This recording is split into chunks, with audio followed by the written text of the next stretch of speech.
Kit bag நான் ஏற்கனவே சொல்லிட்டேன் உங்ககிட்ட கிரிக்கெட் என்னோட கிட் பேக்ல என்ன இருக்குன்னு. இப்போ வந்து இன்னொரு வாட்டியும் நான் வந்து உங்களுக்கு என் கிரிக்கெட் கிட் பேக்ல அப்போ வந்து போலராக இருந்தேன். இப்போ வந்து நீங்களே பாருங்க. ஃபஸ்ட்டு கிரிக்கெட் கிட் பேக்ல இந்த ஃபுட்பால் தான் சும்மா பண்ணுங்கள். எப்படி ஒரு கிரிக்கெட் கிட் பேக்ல வந்து ஒரு ஃபுட்பால் இருக்கான்னு எழுதுங்களா? அது வந்து கீழே இங்கேருந்து வச்சு நான் இங்கேருந்து இங்கேருந்து எடுக்கிறேன்.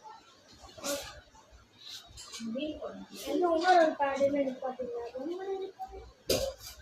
ஓகே, இது ரெண்டும் பேட்டிங் பர்சன் ஏற்கனவே காமிக்கிட்டேன். இது வச்சுக்கலாம்.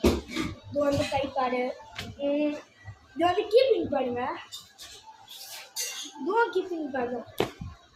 இது வந்து கீப்பிங் க்ளவுஸுங்க, ஆர்ம் கார்டுங்க, க்ளவுஸுங்க. இது பேட்டிங் க்ளவுஸு, ஹெல்மெட்டுங்க, இன்னர் க்ளவுஸு, ஹெல்மெட்டு,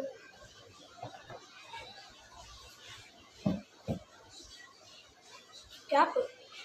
ஒரு மேட்ச்லலாம் கேப் போடுங்க கீப்பிங் பேட்டு. எங்க ஒன்று சொல்லலையான்னு நினைக்கிறீங்களா?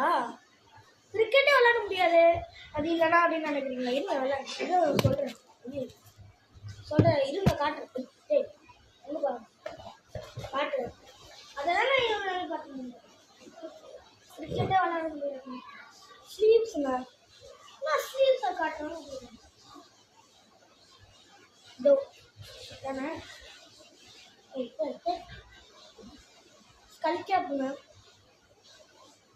வந்து டபுள்யூ,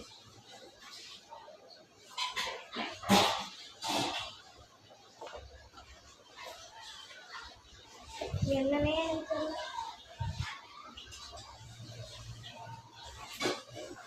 அவ்வளோதான். கிரிக்கெட் கிட் பேக் என்னோட கிட் பேக் அவ்வளோதான் இருக்குது. இங்கே வந்து நம்ம முக்கியமான பொருள் வைக்கிற இடம் இருக்கும். இங்கே முக்கியமான பொருள்னா என் கார்டு மட்டும் இங்கே வைக்கலாம்னு நினச்சிடுங்க. இங்கே வைப்பேன். இங்கே நல்லா பெரிய ஸ்பேஸ் இருக்குங்க கீழே. Okay bye. Indian final boss. சரி, இந்த வீடியோவை லைக் பண்ணுங்கள், சப்ஸ்கிரைப் பண்ணுங்கள், கமெண்ட் பண்ணுங்கள், மறக்காமல் ஷேர் பண்ணுங்கள். ஸோ இப்போ சொல்கிறேங்க, Indian final boss signing out.